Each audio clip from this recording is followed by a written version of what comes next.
ఈజీగా చేసుకునే డబుల్ మిఠాయి ఎలా చేయాలో చూపిస్తా. ఒక్కసారి ఇంట్లో చేసుకొని తినండి.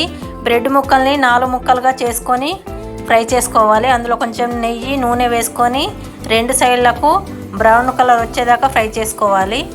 డబుల్ మిఠాయి మీరెలా చేస్తారో కామెంట్ చేయండి. నేను అలా ట్రై చేస్తా.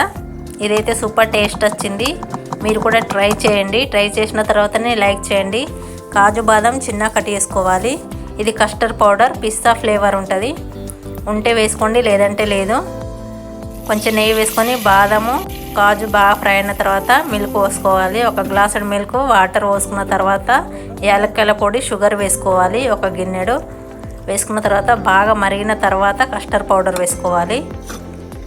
కస్టర్డ్ పౌడర్ వేస్తే కొంచెం చిక్కబడుతుంది. దాని తర్వాత బ్రెడ్ ముక్కలను వేసుకొని 2 నిమిషాలు కలుపుకొని ఒక గిన్నెలోకి తీసుకోండి. ఒక్కసారి ట్రై చేయండి.